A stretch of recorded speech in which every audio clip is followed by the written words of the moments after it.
단 일주일 만에 기침이 멈추고 건강이 좋아졌다. 아주 쉬운 단 한 가지 방법만을 바꿨을 뿐인데 말이다. 그것은 바로 음식이다. 나는 최근에 일주일 동안만 건강을 위해 인스턴트와 디저트를 멀리했고 의식적으로 좋은 음식을 찾기 시작했다. 그리고 그 결과는 꽤나 충격적이었다. 단 일주일 만에 기침이 멈추고 건강이 좋아졌다. 사실 큰 변화를 주었던 것은 아니다. 더 솔직히 말하자면 아무것도 특별한 변화는 없었다. 어머니가 해주신 음식 위주로 규칙적인 식사를 한 것이 전부였다. 달콤한 과자와 소시지, 음료수, 가공식품은 되도록 줄였다는 것과 함께 그렇게 3개월가량을 보내고 나니 어느덧 몸에 박혀있던 염증들이 자취를 감추기 시작했다. 다래끼는 더 이상 나지 않았고 밥 먹고 소화제를 찾는 일도 없어졌다. 내친김에 운동도 시작했다. 집에서 20분 거리에 있는 실내 수영장에서 수영을 하고 그곳을 오가며 40분씩 걷게 되었다. 이런 과정을 겪고 난 뒤 깨달았다. 사람에게 음식이 얼마나 큰 영향을 주는지 말이다. 단순히 맛있는 음식이 주는 행복감만으로는 건강한 삶을 유지할 수 없다는 것을, 어떤 음식은 사람을 살리지만 때로는 죽일 수도 있다는 것, 건강을 잃고 난 뒤에야 깨달았다. 모든 질병의 시작은 염증입니다. 그 중에서도 우리를 오래 괴롭히고 못 살게 구는 건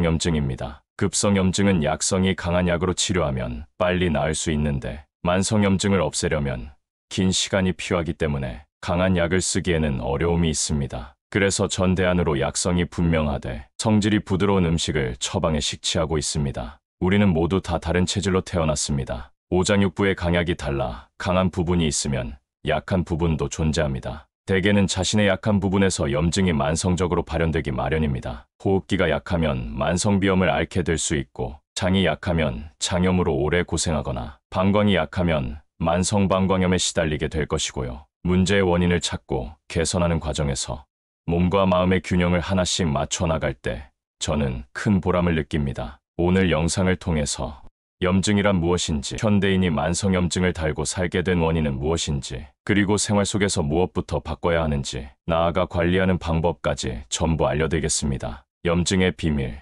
염증이 조금 있네요. 염증 때문에 그렇습니다. 여러분이 병원에 갔을 때 가장 자주 듣는 말 아닌가요? 바꿔 말하면 수많은 현대인이 겪고 있는 건강 문제의 핵심이 곧 염증이라는 것입니다. 염증은 비염부터 식도염, 위염, 피부염, 관절염, 자가면역질환, 암 등 정말 다양한 모습으로 우리 몸에 나타나고 있기 때문에 염증으로부터 자유로운 사람은 거의 없다고 여겨질 정도입니다. 그렇다면 염증이 무엇인지 알고 이에 어떻게 대처해야 할지, 해결 방법은 있는지 한 번쯤 고민해 봐야 하지 않을까요? 내 몸에 닥친 위기를 잘 알고 다스릴 수 있어야 비로소 건강한 삶을 영위할 수 있게 될 테니까요. 염증 때문에 그렇습니다를 바꿔 말하면 당신의 몸속 어딘가에 불이 나서 아픈 겁니다라는 뜻이 됩니다. 증상을 살펴보면 실제로도 그렇습니다. 염증이 생긴 부위는 불이 난 것처럼 빨갛게 충혈되며 붓고 아프고 뜨겁게 달아오르기까지 합니다. 진단학에서 염증의 임상적 4대 징후로 꼽는 것이 바로 발적, 붓기,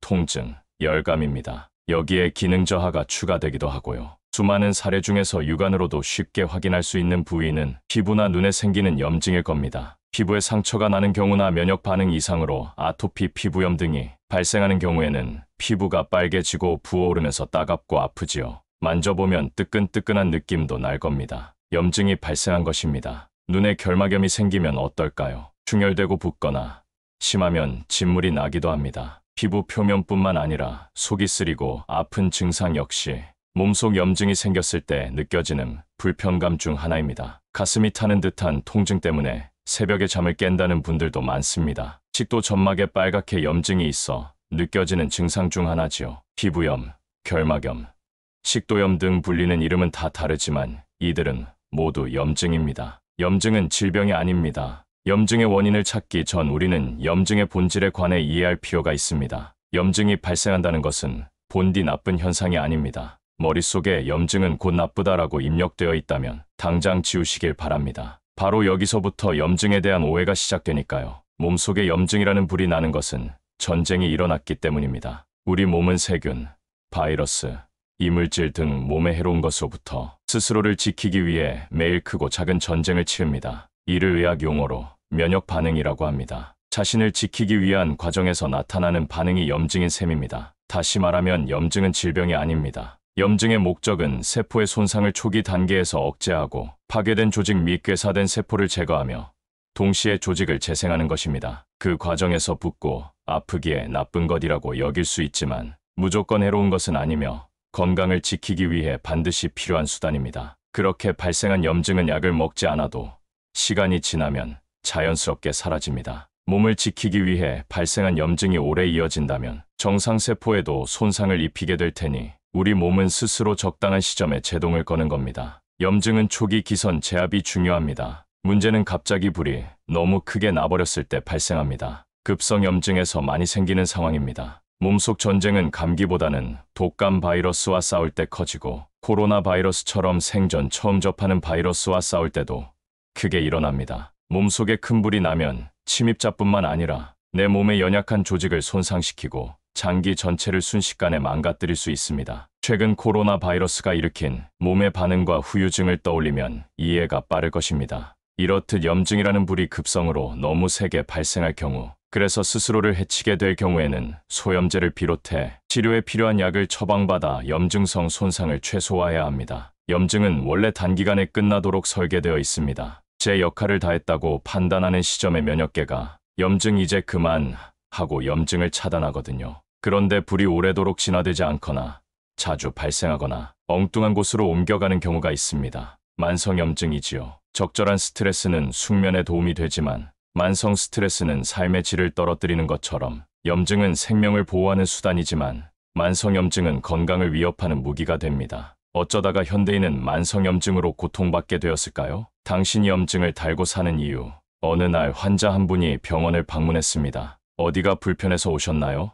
여쭤보니 잠시 멈칫하다가 주머니에서 주섬주섬 쪽지를 꺼내듭니다. 가끔 증상이 너무 복잡한 경우 이렇게 적어오는 분들이 있습니다. 제가 작년 내내 염증에 시달렸어요. 봄에는 생전 처음 비염이 생겨 너무 고생했고 관절염 때문에 소염제도 오래 먹었어요. 그랬더니 설사를 계속하는 거예요. 병원에 갔더니 장염이라서 약을 처방받아 먹었는데 잘 낫지도 않고 그것 때문에 살이 많이 빠졌어요. 약을 너무 오래 먹어서 그런지 속도 계속 안 좋아서 회사에 휴가를 내고 며칠 쉬기도 했거든요. 그때 좀 회복되나 싶더니 갑자기 어지러운 거예요. 또 병원에 갔더니 전정신경염인가 귀에 염증이 왔다더라고요. 그래서 약을 또 먹고 있는데 이렇게 되니까 이제 우울증까지 생기는 것 같아요. 1년 내내 병원만 다닌 것 같은데 제가 면역력이 너무 떨어져서 그런 건가요? 실제 진료실에서 만난 40대 초반 여성 환자의 사연입니다. 그녀가 이렇게 수많은 염증을 달고 사는 이유는 뭘까요? 이분과 마찬가지로 많은 분들이 자신의 병을 면역이 떨어졌기 때문이라고 짐작하는 경우가 많습니다. 그래서 어떻게 하면 면역력을 올릴 수 있는지를 고민하고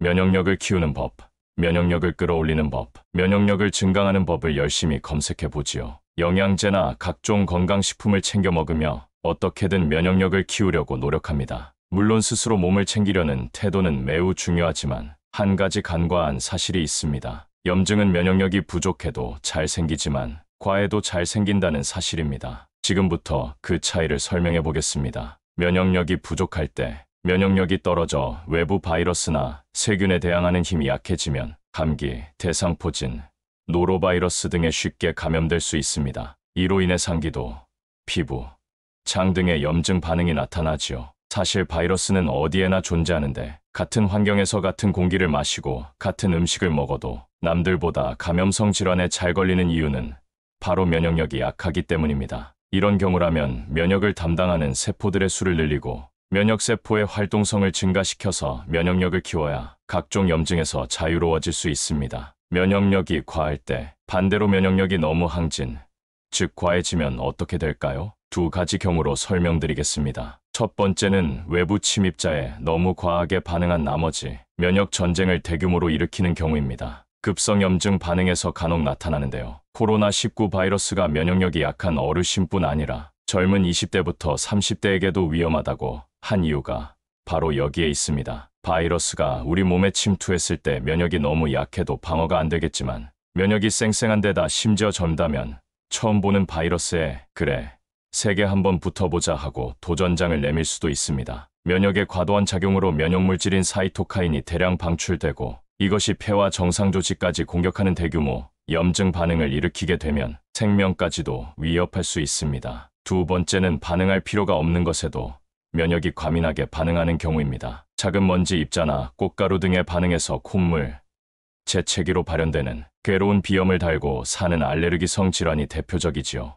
우리 몸을 한 나라에 비유한다면 면역은 나라를 지키는 군인이라고 할 수 있습니다. 면역이 과하다는 것은 군인이 너무 많다는 뜻과 같습니다. 군인들의 감시가 과해지면 아군을 적군으로 여겨 정상세포를 공격하는 일도 생길 수 있습니다. 그리고 이런 상황이 해결되지 않으면 염증은 만성화됩니다. 이런 경우 무조건 면역력을 키우는 것은 답이 아니지요. 오히려 면역을 안정시켜야 비로소 지긋지긋한 만성염증으로부터 벗어날 수 있게 될 겁니다. 면역은 키우는 것이 아닙니다. 지금까지의 내용을 정리해보면 염증은 면역계가 우리 몸을 온전하게 보호하기 위해 활동하는 과정에서 생기는 반응으로 염증이 자주 발생한다면 내 몸의 면역부터 살피고 다스려야 합니다. 그리고 이것은 면역력을 무조건 키워야 한다는 말이 아닙니다. 면역이 떨어져도 염증이 생기고 면역이 과해도 염증이 생기니 중요한 건 결국 면역의 균형을 맞추는 일입니다. 영양이 부족했던 과거에는 면역세포가 잘 만들어지지 않아 면역력 저하로 발생한 염증이 많았다면 현대인은 면역이 과해서 염증이 끊이지 않는 경우가 적지 않습니다. 면역 조절에 실패한 것이지요.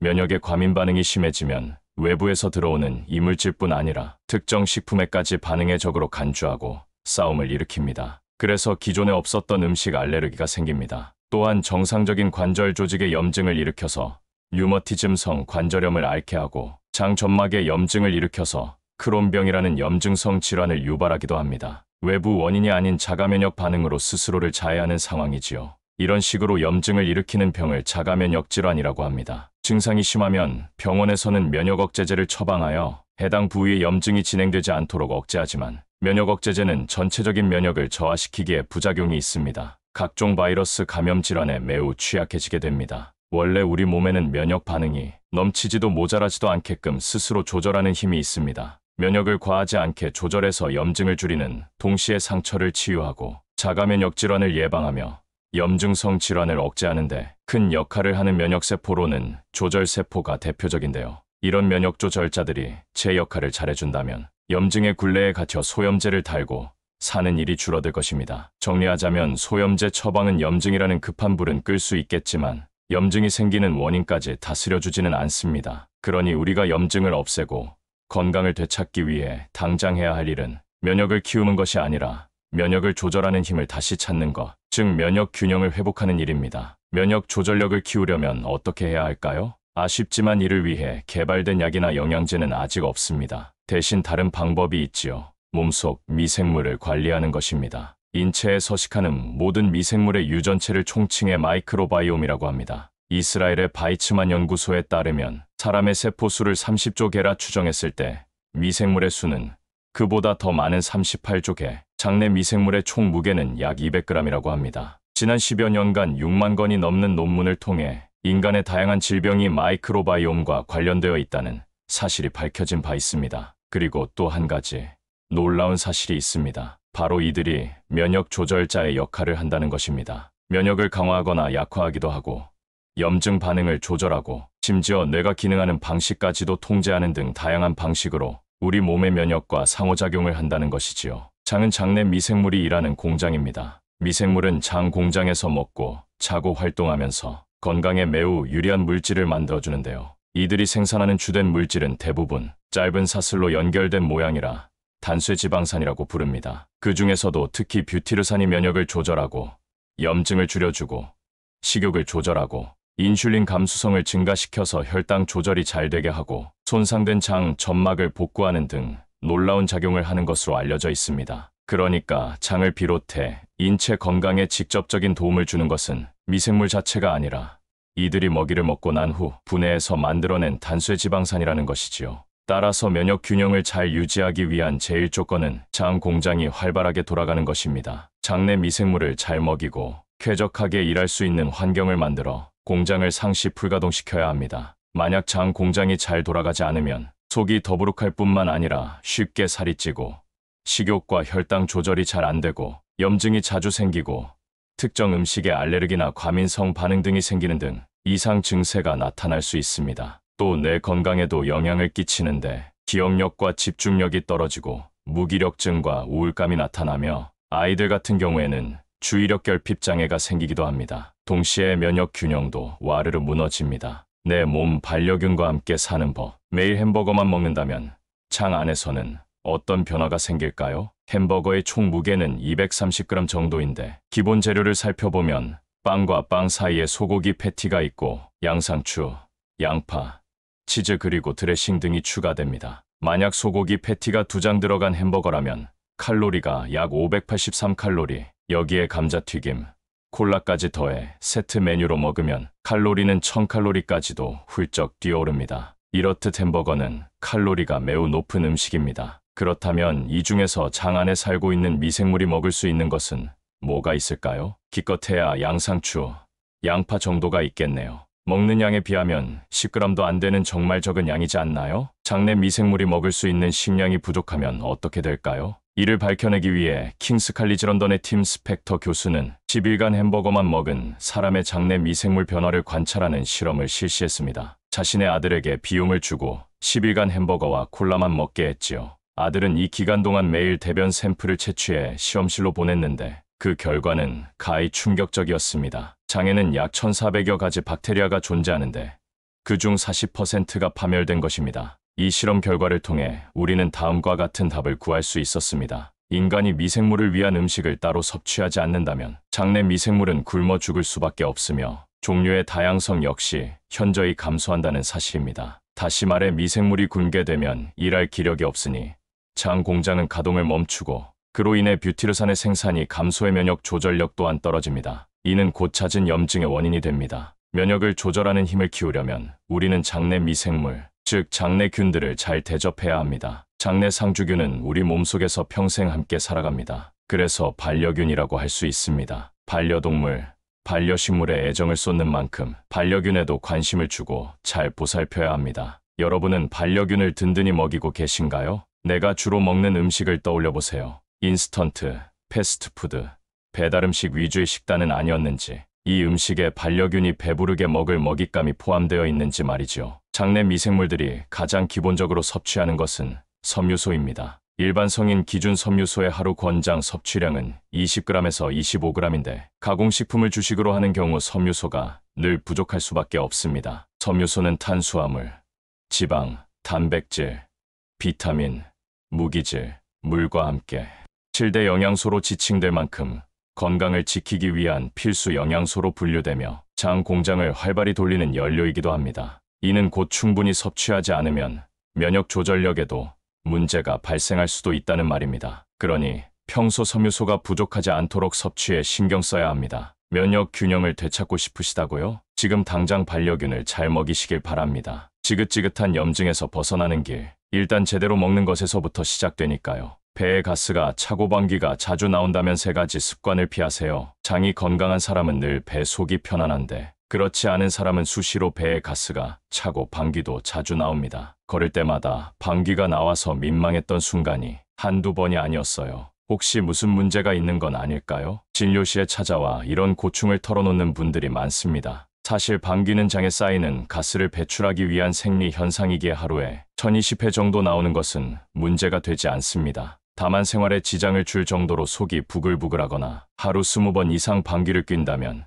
이는 장내 미생물총의 균형이 깨졌다는 신호일 가능성이 높습니다. 장내 가스는 대부분 장 속 미생물에 의해 생성되기 때문입니다. 특히 항생제를 자주 복용하거나 음주와 흡연을 하는 사람, 그리고 수면이 부족한 사람일수록 장내 환경이 쉽게 나빠질 수 있으니 주의해야 합니다. 이런 상황에서는 좋은 음식을 먹어도 장에서 잘 받아들이지 못해 소용이 없습니다. 그 전에 장내 환경 개선을 위한 노력이 시급한데 앞서 언급한 항생제, 술, 담배를 자주 접하는 습관과 수면 부족을 개선하는 것 외에 일상에서 반드시 버려야 할 습관 3가지가 있습니다. 첫 번째는 급하게 먹는 습관을 버려야 합니다. 음식을 허겁지겁 빨리 먹으면 공기를 많이 삼키게 되고 대량의 공기가 위장을 따라 들어가게 됩니다. 이때 우리가 입으로 마신 공기는 배 속 가스의 원인이 될 수 있습니다. 한 가지 예로 면을 먹을 때 후루룩 흡입하면 식사 후에 방귀가 쉴 새 없이 나올 수 있지요. 하지만 면을 흡입하지 않고 젓가락으로 돌돌 말아 한 입씩 천천히 먹으면 배 속이 훨씬 편안해지는 걸 느낄 수 있으실 겁니다. 따라서 가스가 자주 차는 분이라면 평소 급하게 먹는 습관이 있는지를 꼭 확인해 보세요. 음식은 한 번에 30번 이상 씹고 20분 이상 천천히 식사하는 습관을 들여야 장이 편안해집니다. 두 번째는 긴장하는 습관을 버려야 합니다. 지나치게 긴장하면 자연적으로 장도 긴장합니다. 장에는 엄청난 숫자의 신경세포가 있어 함께 반응하기 때문입니다. 장 신경이 긴장하면 장 근육이 경직되어 잘 움직이지 않게 되고 장 근육이 과민 반응하면 과도한 수축 운동으로 이어지기도 합니다. 이렇게 되면 가스가 쉽게 찰 뿐만 아니라 복통, 설사, 변비도 자주 나타날 수 있는데 이러한 상태가 반복적으로 지속되는 상태를 과민성 대장증후군이라고 합니다. 방귀가 자주 나오고 더불어 통증이나 배변에 문제가 동반된다면 혹시 과민성 대장증후군은 아닌지 병원에서 정확한 진단과 함께 치료를 받으시길 권합니다. 과민성 대장증후군은 정신적인 긴장과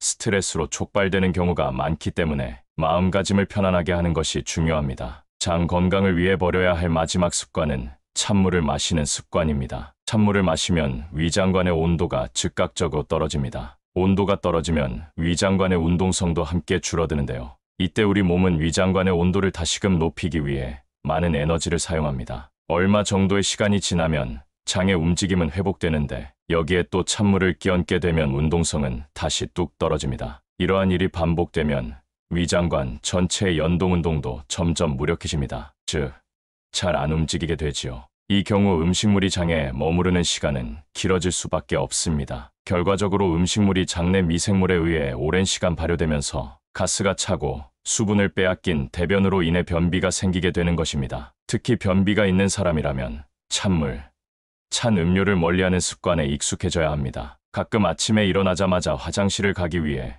공복에 찬물을 들이켜는 분들이 계시지요? 공복의 찬물은 장 경련을 유발의 변이를 일으키는 것일 뿐입니다. 이런 습관은 장을 무력하게 만드는 지름길이라는 사실을 기억하세요. 영상 재밌게 보셨나요? 오늘 영상은 염증 해방 책을 바탕으로 만들어졌습니다. 시간 관계상 많은 내용을 소개해드리지 못했지만 책을 살펴보시면 방광염을 다루시는 법, 지렴 전립선 염증을 다스리는 법, 당 독소를 줄이는 식습관, 염증을 줄이는 생활습관 등 다양한 내용이 있으니 꼭 살펴보시길 추천드립니다. 단 일주일 만에 기침이 멈추고 건강이 좋아졌다. 아주 쉬운 단 한 가지 방법만을 바꿨을 뿐인데 말이다. 그것은 바로 음식이다. 나는 최근에 일주일 동안만 건강을 위해 인스턴트와 디저트를 멀리했고 의식적으로 좋은 음식을 찾기 시작했다. 그리고 그 결과는 꽤나 충격적이었다. 단 일주일 만에 기침이 멈추고 건강이 좋아졌다. 사실 큰 변화를 주었던 것은 아니다. 더 솔직히 말하자면 아무것도 특별한 변화는 없었다. 어머니가 해주신 음식 위주로 규칙적인 식사를 한 것이 전부였다. 달콤한 과자와 소시지,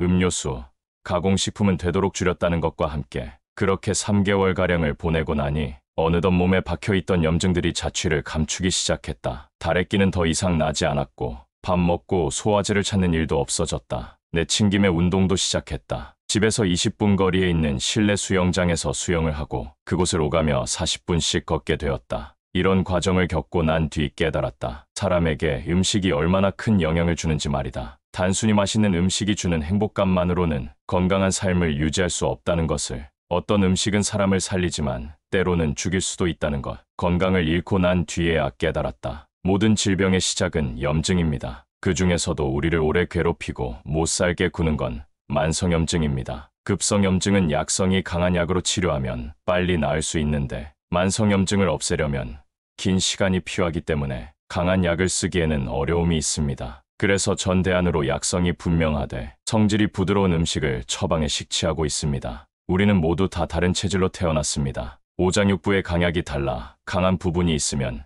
약한 부분도 존재합니다. 대개는 자신의 약한 부분에서 염증이 만성적으로 발현되기 마련입니다. 호흡기가 약하면 만성비염을 앓게 될 수 있고, 장이 약하면 장염으로 오래 고생하거나, 방광이 약하면 만성방광염에 시달리게 될 것이고요. 문제의 원인을 찾고 개선하는 과정에서 몸과 마음의 균형을 하나씩 맞춰 나갈 때 저는 큰 보람을 느낍니다. 오늘 영상을 통해서 염증이란 무엇인지, 현대인이 만성염증을 달고 살게 된 원인은 무엇인지, 그리고 생활 속에서 무엇부터 바꿔야 하는지, 나아가 관리하는 방법까지 전부 알려드리겠습니다. 염증의 비밀. 염증이 조금 있네요. 염증 때문에 그렇습니다. 여러분이 병원에 갔을 때 가장 자주 듣는 말 아닌가요? 바꿔 말하면 수많은 현대인이 겪고 있는 건강 문제의 핵심이 곧 염증이라는 것입니다. 염증은 비염부터 식도염, 위염, 피부염, 관절염, 자가면역질환, 암 등 정말 다양한 모습으로 우리 몸에 나타나고 있기 때문에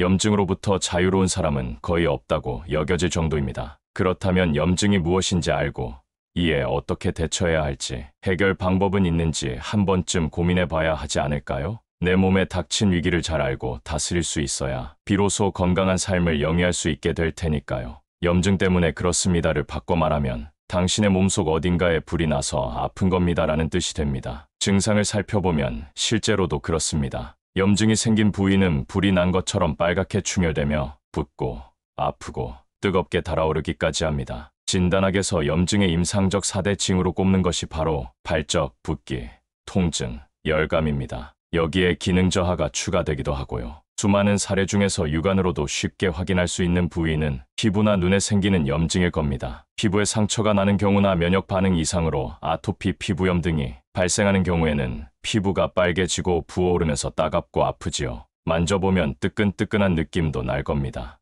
염증이 발생한 것입니다. 눈에 결막염이 생기면 어떨까요? 충혈되고 붓거나 심하면 진물이 나기도 합니다. 피부 표면뿐만 아니라 속이 쓰리고 아픈 증상 역시 몸속 염증이 생겼을 때 느껴지는 불편감 중 하나입니다. 가슴이 타는 듯한 통증 때문에 새벽에 잠을 깬다는 분들도 많습니다. 식도 점막에 빨갛게 염증이 있어 느껴지는 증상 중 하나지요. 피부염, 결막염, 식도염 등 불리는 이름은 다 다르지만 이들은 모두 염증입니다. 염증은 질병이 아닙니다. 염증의 원인을 찾기 전 우리는 염증의 본질에 관해 이해할 필요가 있습니다. 염증이 발생한다는 것은 본디 나쁜 현상이 아닙니다. 머릿속에 염증은 곧 나쁘다라고 입력되어 있다면 당장 지우시길 바랍니다. 바로 여기서부터 염증에 대한 오해가 시작되니까요. 몸속에 염증이라는 불이 나는 것은 전쟁이 일어났기 때문입니다. 우리 몸은 세균, 바이러스, 이물질 등 몸에 해로운 것으로부터 스스로를 지키기 위해 매일 크고 작은 전쟁을 치릅니다.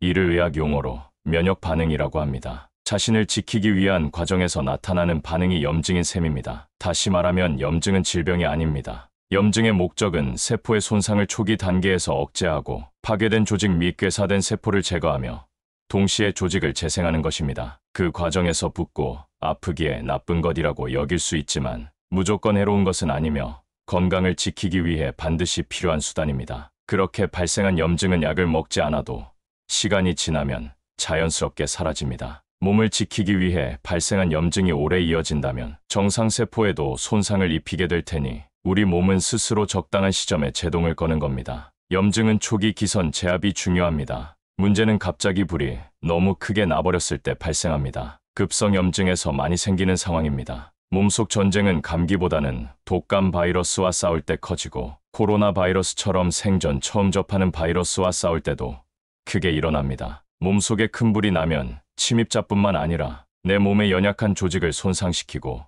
장기 전체를 순식간에 망가뜨릴 수 있습니다. 최근 코로나 바이러스가 일으킨 몸의 반응과 후유증을 떠올리면 이해가 빠를 것입니다. 이렇듯 염증이라는 불이 급성으로 너무 세게 발생할 경우, 그래서 스스로를 해치게 될 경우에는 소염제를 비롯해 치료에 필요한 약을 처방받아 염증성 손상을 최소화해야 합니다. 염증은 원래 단기간에 끝나도록 설계되어 있습니다. 제 역할을 다했다고 판단하는 시점의 면역계가 염증 이제 그만 하고 염증을 차단하거든요. 그런데 불이 오래도록 진화되지 않거나 자주 발생하거나 엉뚱한 곳으로 옮겨가는 경우가 있습니다. 만성염증이지요. 적절한 스트레스는 숙면에 도움이 되지만 만성 스트레스는 삶의 질을 떨어뜨리는 것처럼 염증은 생명을 보호하는 수단이지만 만성염증은 건강을 위협하는 무기가 됩니다. 어쩌다가 현대인은 만성염증으로 고통받게 되었을까요? 당신이 염증을 달고 사는 이유. 어느 날 환자 한 분이 병원을 방문했습니다. 어디가 불편해서 오셨나요?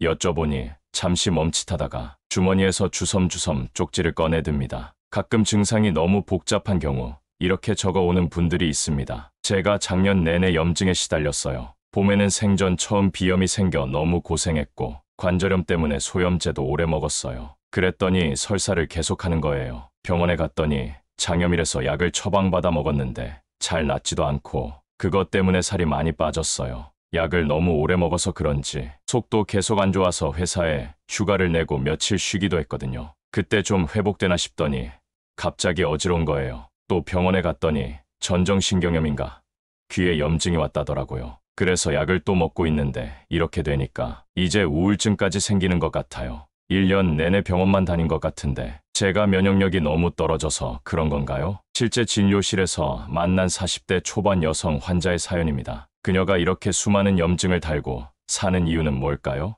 이분과 마찬가지로 많은 분들이 자신의 병을 면역이 떨어졌기 때문이라고 짐작하는 경우가 많습니다. 그래서 어떻게 하면 면역력을 올릴 수 있는지를 고민하고 면역력을 키우는 법, 면역력을 끌어올리는 법, 면역력을 증강하는 법을 열심히 검색해 보지요. 영양제나 각종 건강식품을 챙겨 먹으며 어떻게든 면역력을 키우려고 노력합니다. 물론 스스로 몸을 챙기려는 태도는 매우 중요하지만 한 가지 간과한 사실이 있습니다. 염증은 면역력이 부족해도 잘 생기지만 과해도 잘 생긴다는 사실입니다. 지금부터 그 차이를 설명해 보겠습니다. 면역력이 부족할 때, 면역력이 떨어져 외부 바이러스나 세균에 대항하는 힘이 약해지면 감기, 대상포진, 노로바이러스 등에 쉽게 감염될 수 있습니다. 이로 인해 상기도, 피부, 장 등의 염증 반응이 나타나지요. 사실 바이러스는 어디에나 존재하는데 같은 환경에서 같은 공기를 마시고 같은 음식을 먹어도 남들보다 감염성 질환에 잘 걸리는 이유는 바로 면역력이 약하기 때문입니다. 이런 경우라면 면역을 담당하는 세포들의 수를 늘리고 면역세포의 활동성을 증가시켜서 면역력을 키워야 각종 염증에서 자유로워질 수 있습니다. 면역력이 과할 때 반대로 면역력이 너무 항진, 즉 과해지면 어떻게 될까요? 두 가지 경우로 설명드리겠습니다. 첫 번째는 외부 침입자에 너무 과하게 반응한 나머지 면역 전쟁을 대규모로 일으키는 경우입니다. 급성 염증 반응에서 간혹 나타나는데요. 코로나19 바이러스가 면역력이 약한 어르신뿐 아니라 젊은 20대부터 30대에게도 위험하다고 한 이유가 바로 여기에 있습니다. 바이러스가 우리 몸에 침투했을 때 면역이 너무 약해도 방어가 안 되겠지만 면역이 쌩쌩한 데다 심지어 젊다면 처음 보는 바이러스에 그래, 세게 한번 붙어보자 하고 도전장을 내밀 수도 있습니다. 면역의 과도한 작용으로 면역물질인 사이토카인이 대량 방출되고 이것이 폐와 정상 조직까지 공격하는 대규모 염증 반응을 일으키게 되면 생명까지도 위협할 수 있습니다. 두 번째는 반응할 필요가 없는 것에도 면역이 과민하게 반응하는 경우입니다. 작은 먼지 입자나 꽃가루 등의 반응에서 콧물, 재채기로 발현되는 괴로운 비염을 달고 사는 알레르기성 질환이 대표적이지요. 우리 몸을 한 나라에 비유한다면 면역은 나라를 지키는 군인이라고 할 수 있습니다. 면역이 과하다는 것은 군인이 너무 많다는 뜻과 같습니다. 군인들의 감시가 과해지면 아군을 적군으로 여겨 정상세포를 공격하는 일도 생길 수 있습니다. 그리고 이런 상황이 해결되지 않으면 염증은 만성화됩니다. 이런 경우 무조건 면역력을 키우는 것은 답이 아니지요. 오히려 면역을 안정시켜야 비로소 지긋지긋한 만성염증으로부터 벗어날 수 있게 될 겁니다. 면역은 키우는 것이 아닙니다. 지금까지의 내용을 정리해보면 염증은 면역계가 우리 몸을 온전하게 보호하기 위해 활동하는 과정에서 생기는 반응으로 염증이 자주 발생한다면 내 몸의 면역부터 살피고 다스려야 합니다. 그리고 이것은 면역력을 무조건 키워야 한다는 말이 아닙니다. 면역이 떨어져도 염증이 생기고 면역이 과해도 염증이 생기니 중요한 건 결국 면역의 균형을 맞추는 일입니다. 영양이 부족했던 과거에는 면역세포가 잘 만들어지지 않아 면역력 저하로 발생한 염증이 많았다면 현대인은 면역이 과해서 염증이 끊이지 않는 경우가 적지 않습니다. 면역 조절에 실패한 것이지요. 면역의 과민 반응이 심해지면 외부에서 들어오는 이물질뿐 아니라 특정 식품에까지 반응의 적으로 간주하고 싸움을 일으킵니다. 그래서 기존에 없었던 음식 알레르기가 생깁니다. 또한 정상적인 관절 조직의 염증을 일으켜서 류머티즘성 관절염을 앓게 하고 장 점막에 염증을 일으켜서 크론병이라는 염증성 질환을 유발하기도 합니다. 외부 원인이 아닌 자가면역 반응으로 스스로를 자해하는 상황이지요. 이런 식으로 염증을 일으키는 병을 자가면역 질환이라고 합니다. 증상이 심하면 병원에서는 면역억제제를 처방하여 해당 부위의 염증이 진행되지 않도록 억제하지만 면역억제제는 전체적인 면역을 저하시키기에 부작용이 있습니다. 각종 바이러스 감염 질환에 매우 취약해지게 됩니다. 원래 우리 몸에는 면역 반응이 넘치지도 모자라지도 않게끔 스스로 조절하는 힘이 있습니다. 면역을 과하지 않게 조절해서 염증을 줄이는 동시에 상처를 치유하고 자가면역 질환을 예방하며 염증성 질환을 억제하는 데 큰 역할을 하는 면역세포로는 조절세포가 대표적인데요. 이런 면역 조절자들이 제 역할을 잘해준다면 염증의 굴레에 갇혀 소염제를 달고 사는 일이 줄어들 것입니다. 정리하자면 소염제 처방은 염증이라는 급한 불은 끌 수 있겠지만 염증이 생기는 원인까지 다스려주지는 않습니다. 그러니 우리가 염증을 없애고 건강을 되찾기 위해 당장 해야 할 일은 면역을 키우는 것이 아니라 면역을 조절하는 힘을 다시 찾는 것, 즉 면역 균형을 회복하는 일입니다. 면역 조절력을 키우려면 어떻게 해야 할까요? 아쉽지만 이를 위해 개발된 약이나 영양제는 아직 없습니다. 대신 다른 방법이 있지요. 몸속 미생물을 관리하는 것입니다. 인체에 서식하는 모든 미생물의 유전체를 총칭해 마이크로바이옴이라고 합니다. 이스라엘의 바이츠만 연구소에 따르면 사람의 세포수를 30조 개라 추정했을 때 미생물의 수는 그보다 더 많은 38조 개, 장내 미생물의 총 무게는 약 200g이라고 합니다. 지난 10여 년간 6만 건이 넘는 논문을 통해 인간의 다양한 질병이 마이크로바이옴과 관련되어 있다는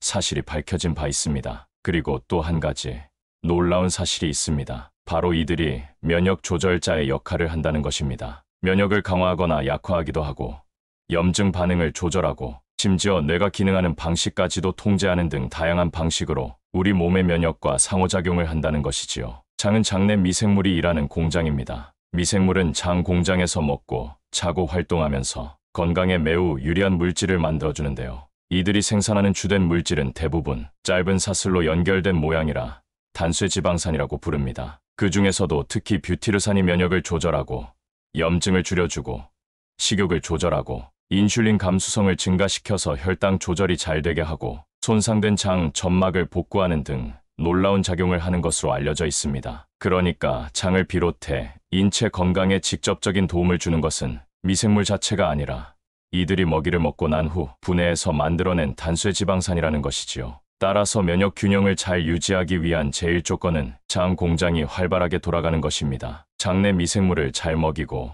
쾌적하게 일할 수 있는 환경을 만들어 공장을 상시 불가동시켜야 합니다. 만약 장 공장이 잘 돌아가지 않으면 속이 더부룩할 뿐만 아니라 쉽게 살이 찌고 식욕과 혈당 조절이 잘 안 되고 염증이 자주 생기고 특정 음식에 알레르기나 과민성 반응 등이 생기는 등 이상 증세가 나타날 수 있습니다. 또 뇌 건강에도 영향을 끼치는데 기억력과 집중력이 떨어지고 무기력증과 우울감이 나타나며 아이들 같은 경우에는 주의력 결핍 장애가 생기기도 합니다. 동시에 면역 균형도 와르르 무너집니다. 내 몸 반려균과 함께 사는 법. 매일 햄버거만 먹는다면 장 안에서는 어떤 변화가 생길까요? 햄버거의 총 무게는 230g 정도인데 기본 재료를 살펴보면 빵과 빵 사이에 소고기 패티가 있고 양상추, 양파, 치즈 그리고 드레싱 등이 추가됩니다. 만약 소고기 패티가 2장 들어간 햄버거라면 칼로리가 약 583칼로리, 여기에 감자튀김,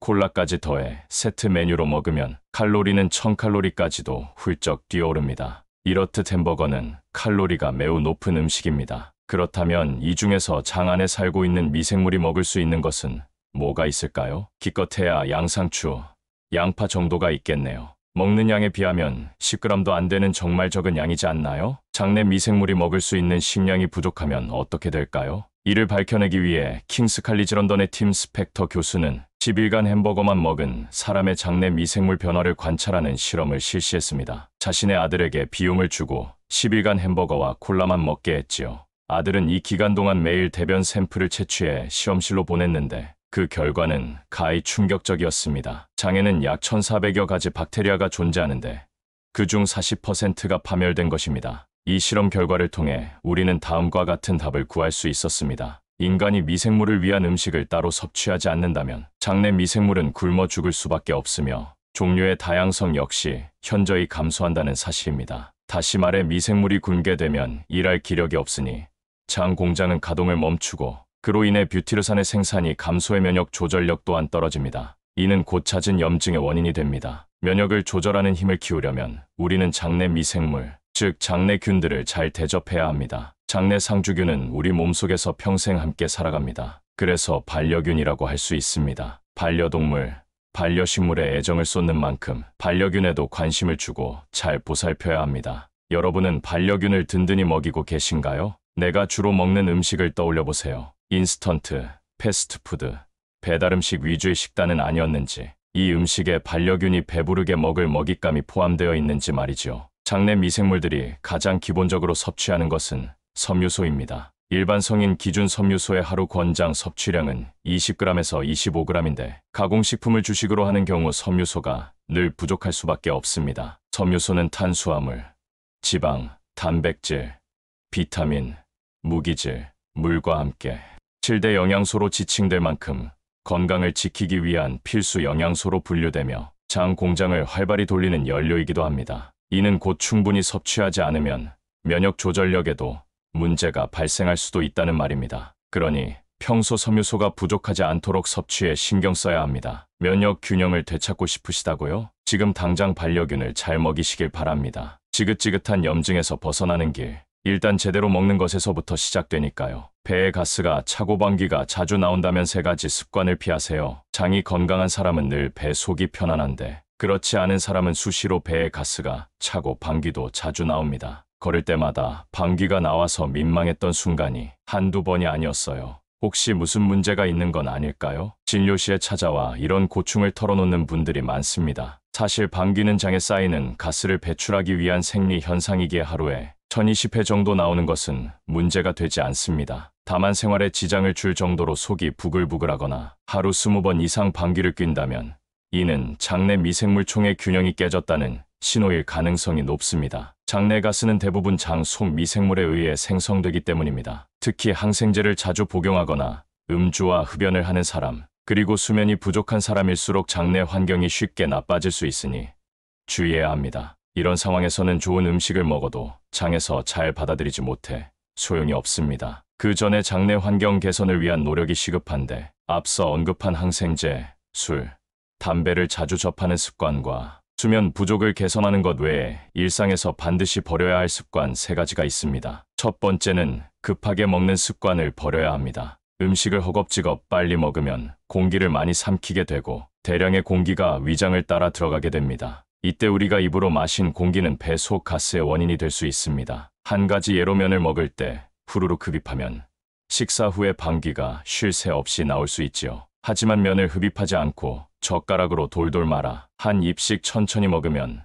배 속이 훨씬 편안해지는 걸 느낄 수 있으실 겁니다. 따라서 가스가 자주 차는 분이라면 평소 급하게 먹는 습관이 있는지를 꼭 확인해 보세요. 음식은 한 번에 30번 이상 씹고 20분 이상 천천히 식사하는 습관을 들여야 장이 편안해집니다. 두 번째는 긴장하는 습관을 버려야 합니다. 지나치게 긴장하면 자연적으로 장도 긴장합니다. 장에는 엄청난 숫자의 신경세포가 있어 함께 반응하기 때문입니다. 장 신경이 긴장하면 장 근육이 경직되어 잘 움직이지 않게 되고 장 근육이 과민 반응하면 과도한 수축 운동으로 이어지기도 합니다. 이렇게 되면 가스가 쉽게 찰 뿐만 아니라 복통, 설사, 변비도 자주 나타날 수 있는데 이러한 상태가 반복적으로 지속되는 상태를 과민성 대장증후군이라고 합니다. 방귀가 자주 나오고 더불어 통증이나 배변에 문제가 동반된다면 혹시 과민성 대장증후군은 아닌지 병원에서 정확한 진단과 함께 치료를 받으시길 권합니다. 과민성 대장증후군은 정신적인 긴장과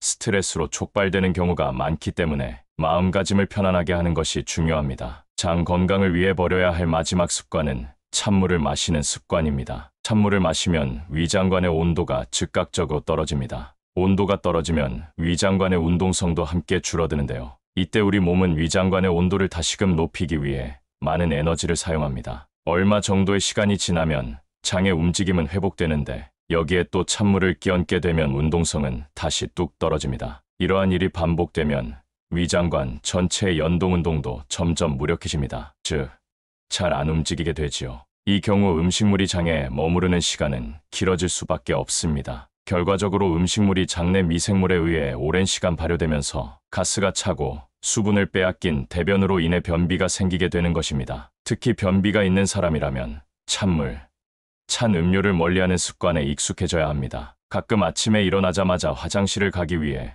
공복에 찬물을 들이켜는 분들이 계시지요? 공복의 찬물은 장 경련을 유발의 변이를 일으키는 것일 뿐입니다. 이런 습관은 장을 무력하게 만드는 지름길이라는 사실을 기억하세요. 영상 재밌게 보셨나요? 오늘 영상은 염증 해방 책을 바탕으로 만들어졌습니다. 시간 관계상 많은 내용을 소개해드리지 못했지만 책을 살펴보시면 방광염을 다루시는 법, 지렴 전립선 염증을 다스리는 법, 당독소를 줄이는 식습관, 염증을 줄이는 생활습관 등 다양한 내용이 있으니 꼭 살펴보시길 추천드립니다.